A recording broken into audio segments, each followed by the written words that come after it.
जब हम भारत के एनर्जी मैप के बारे में सोचते हैं तो कुछ नाम फौरन दिमाग में आते हैं। लेकिन क्या हो अगर असली क्रांति, असली पावर हाउस एक ऐसी जगह से आ रहा हो जिसकी शायद हमने उम्मीद भी नहीं की होगी। यह सब सुर्खियों से दूर थार रेगिस्तान की विशालता में हो रहा है। तो चलिए आज देखते हैं कि कैसे राजस्थान अपनी रेतीली जमीन के साथ भारत के एनर्जी भविष्य को एक नया आकार दे रहा है। एक पल के लिए जरा सोचिए, जब दुनिया के सबसे बड़े सोलर पार्क की तस्वीर दिमाग में आती है तो क्या ख्याल आता है? चीन का विशाल गोबी रेगिस्तान या शायद अमेरिका का धूप से सराबोर नेवादा? ये अच्छे अंदाजे हैं, लेकिन ये दोनों ही जवाब गलत हैं। सही जवाब हमारे बहुत करीब है, यहीं भारत में। जी हां, दुनिया का सबसे बड़ा सोलर पावर प्लांट राजस्थान के दिल में है। और ये सिर्फ एक मामूली फैक्ट नहीं है, ये एक पावरफुल सिंबल है कि कैसे एक रेगिस्तानी राज्य भारत की ग्रीन क्रांति का केंद्र बन गया है। लेकिन ये कामयाबी रातों रात नहीं मिली। ये सिर्फ सोलर पैनल और पवन चक्कियां लगाने से कहीं ज्यादा है। इस क्रांति की जड़ें दशकों पहले डाली गई नींव में हैं।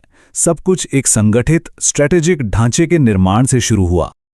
देखिए, शुरुआती दिनों में 1957 में बनी एक ही बड़ी संस्था थी, RSEB, जो सब कुछ संभालती थी। लेकिन जैसा अक्सर होता है, एक ही तरीका सब पर काम नहीं करता और सिस्टम इनएफिशिएंट हो जाता है। असली गेम चेंजर आया साल 2000 में। तब RSEB को 5 स्पेशल कंपनीज में बांट दिया गया। एक कंपनी का काम सिर्फ बिजली बनाना था, दूसरी का काम उसे पूरे राज्य में पहुंचाना और बाकी का काम उसे हमारे घरों तक लाना। ये एक मास्टर स्ट्रोक था। अचानक सिस्टम में स्पेशलाइजेशन और अकाउंटेबिलिटी आ गई, जिसने भविष्य के विकास के लिए एक मजबूत मंच तैयार किया। और हाँ, सोलर और विंड एनर्जी के चमकने से बहुत पहले राजस्थान अपनी शक्ति पारंपरिक स्रोतों से ही लेता था। यही वो रीढ़ की हड्डी थी जिसने दशकों तक राज्य के विकास को ईंधन दिया। एक दिलचस्प बात यह है कि राजस्थान ने ये अकेले नहीं किया। अपनी नदियों की पूरी ताकत का इस्तेमाल करने के बजाय उसने अपने पड़ोसियों के साथ टीम बनाई। भाखड़ा, नांगल और चंबल जैसे बड़े बड़े हाइड्रो इलेक्ट्रिक प्रोजेक्ट्स एक साझा प्रयास थे। यह शुरुआती क्षेत्रीय सहयोगी था जिसने राजस्थान को अपने एनर्जी गेम को बढ़ाने में मदद की। लेकिन वे सिर्फ पानी पर निर्भर नहीं थे। उन्होंने अपने सारे अंडे एक ही टोकरी में नहीं रखे। उन्होंने कोयले के लिए कोटा में थर्मल पावर, गैस के लिए अंता में और यहां तक कि 1965 में कनाडा की मदद से रावत भाटा में न्यूक्लियर एनर्जी में भी कदम रखा। ये सब एक स्मार्ट डाइवर्सिफाइड पोर्टफोलियो बनाने के बारे में था, जो भविष्य में आने वाली किसी भी चुनौती के लिए तैयार हो। और फिर बदलाव की हवाएं चलने लगें। सचमुच पारंपरिक ऊर्जा में अपनी नींव मजबूत करने के बाद राजस्थान ने एक नए क्षितिज पर नजर डाली और उसने अपनी पहली हरित क्रांति को अपनाया, पवन की शक्ति। और इस पवन क्रांति का केंद्र था एक ही शहर, जैसलमेर। इसके विशाल खुले मैदानों ने रेगिस्तानी हवाओं को ऐसे पकड़ा जैसा कोई और नहीं कर सकता था। ये पवन चक्कियों का शहर बन गया, जो राजस्थान की बढ़ती रिन्यूएबल एनर्जी महत्वाकांक्षाओं का एक विजुअल सिंबल था। और ये सब कोई इत्तेफाक नहीं था, ये पूरी प्लानिंग के साथ किया गया था। 2012 में उन्होंने अपनी पहली डेडिकेटेड विंड एनर्जी पॉलिसी शुरू की, एक साफ संकेत कि वो इस क्षेत्र में बिजनेस के लिए तैयार हैं। इसी ने अमर सागर और देवगढ़ में पहली परियोजनाओं का रास्ता खोला। और वे यहीं नहीं रुके। 2019 में उन्होंने और भी तेजी से विकास के लिए नीति को अपडेट किया। पवन ऊर्जा तो बस शुरुआत थी, इसे एक वार्म अप एक्ट समझ लीजिए। राजस्थान की असली ताकत उसके सबसे प्रचुर संसाधन में छिपी थी, कभी न खत्म होने वाली धूप। और इसका नतीजा वो खुद बोलता है। आज जब सोलर एनर्जी की बात आती है तो कोई मुकाबला ही नहीं है। राजस्थान निर्विवाद रूप से नंबर 1 है। ये किस्मत की बात नहीं थी, ये एक दशक की स्ट्रेटेजिक लेजर फोकस्ड कोशिश का नतीजा था। और अगर कोई एक प्रोजेक्ट है जो इस प्रभुत्व को दिखाता है तो वो ये है। ये नोट्स उस गेम चेंजर की शुरुआती प्लानिंग की तरह दिखते हैं जिसने राजस्थान को ग्लोबल सोलर मैप पर ला खड़ा किया। Bhadla solar park. जरा इस नंबर को देखिए, 2245 मेगावाट। ये सिर्फ एक संख्या नहीं है, ये इतनी एनर्जी है कि लाखों घरों को रोशन कर सकती है। ये सिर्फ एक बिजली संयंत्र नहीं है, ये रेगिस्तान में इंजीनियरिंग का एक चमत्कार है। तो ये अविश्वसनीय उपलब्धि आखिर संभव कैसे हुई? भड़ला, जो जोधपुर के पास है और आधिकारिक तौर पर यह दुनिया का सबसे बड़ा सोलर पार्क है, लेकिन इसका असली रहस्य है सरकार और अडानी ग्रुप जैसे प्राइवेट दिग्गजों के बीच एक बड़ा सहयोग, जिसे 4 फेज में बनाया गया था। ये एक बेहतरीन उदाहरण है कि जब पब्लिक एम्बिशन और प्राइवेट एक्सपर्टीज मिलते हैं तो क्या हो सकता है। लेकिन ये कहानी सिर्फ बड़े रिकॉर्ड तोड़ने वाले प्रोजेक्ट्स की नहीं है। राजस्थान का सौर सपना जमीनी स्तर तक पहुंचा है। उन्होंने जयपुर में नया गांव जैसे पूरी तरह से सौर ऊर्जा से चलने वाले गांव बनाए और मथानिया में अपनी पहली सौर इकाई के साथ इस क्षेत्र में पायनियरिंग काम किया। मतलब ये क्रांति बड़े और छोटे दोनों स्तरों पर हो रही है। लेकिन राजस्थान के बारे में एक बात है, वे अपनी उपलब्धियों पर आराम नहीं करते। विंड और सोलर में अनडिस्प्यूटेड लीडर होने के नाते वे पहले से ही आगे देख रहे हैं, ऊर्जा के अगले फ्रंटियर पर अपनी नजरें गड़ाए हुए हैं। मेनस्ट्रीम रिन्यूएबल्स के अलावा वे बायोमास और बायोगैस जैसे रास्ते भी तलाश रहे हैं। उन्होंने 1 दशक से भी पहले इस क्षेत्र में नीतियां बना ली थीं, जिससे पदम पोर्ट जैसी जगहों पर प्लांट भी लगे। एक बार फिर ये सब डाइवर्सिफिकेशन के बारे में है। और अब भविष्य की ओर एक बड़ी छलांग, वो शब्द जो हम सब बहुत ज्यादा सुनने वाले हैं, ग्रीन हाइड्रोजन। इसे एनर्जी का होली ग्रेल माना जाता है, रिन्यूएबल एनर्जी से बना एक पूरी तरह से स्वच्छ ईंधन। और राजस्थान इसमें सिर्फ दिलचस्पी नहीं ले रहा है, वे पूरी तरह से इस पर काम कर रहे हैं और उन्होंने अपनी एम्बिशियस पॉलिसी अभी हाल ही में सितंबर 2023 में लॉन्च की है। और हमेशा की तरह उनके पास एक प्लान है। स्टेप 1 पॉलिसी बनाना, वो हो गया। स्टेप 2 एक अविश्वसनीय रूप से महत्वाकांक्षी लक्ष्य निर्धारित करना, 2030 तक हर साल 2000 किलोटन का प्रोडक्शन। और स्टेप 3 शाहबाद और चित्तौड़गढ़ जैसी प्रमुख जगहों पर प्रोडक्शन यूनिट बनाना शुरू करना। ये कोई सपना नहीं है, ये एक प्रॉपर रोड मैप है। तो ये सब हमें एक अंतिम विचार पर लाता है। राजस्थान ने ये साबित कर दिया है कि वो विंड और सोलर एनर्जी में एक सुपर पावर बन सकता है। अब सवाल ये है, क्या वो अपने अनुभव और महत्वाकांक्षा का लाभ उठाकर ग्रीन हाइड्रोजन जैसी कल की ऊर्जा प्रौद्योगिकियों में दुनिया का नेतृत्व कर सकता है?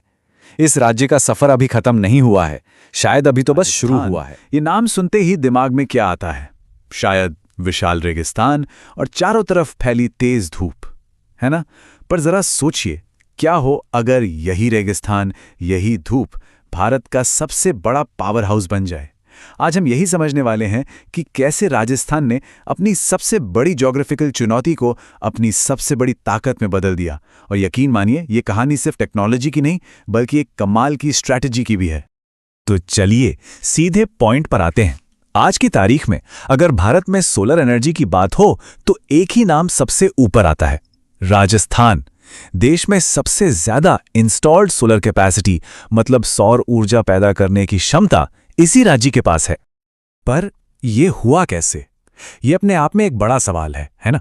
एक राज्य जो हमेशा से पानी की कमी और बंजर जमीन से जूझता रहा, वो अचानक ग्रीन एनर्जी का इतना बड़ा खिलाड़ी कैसे बन गया? चलिए आज इसी पहेली को परत दर परत सुलझाते हैं।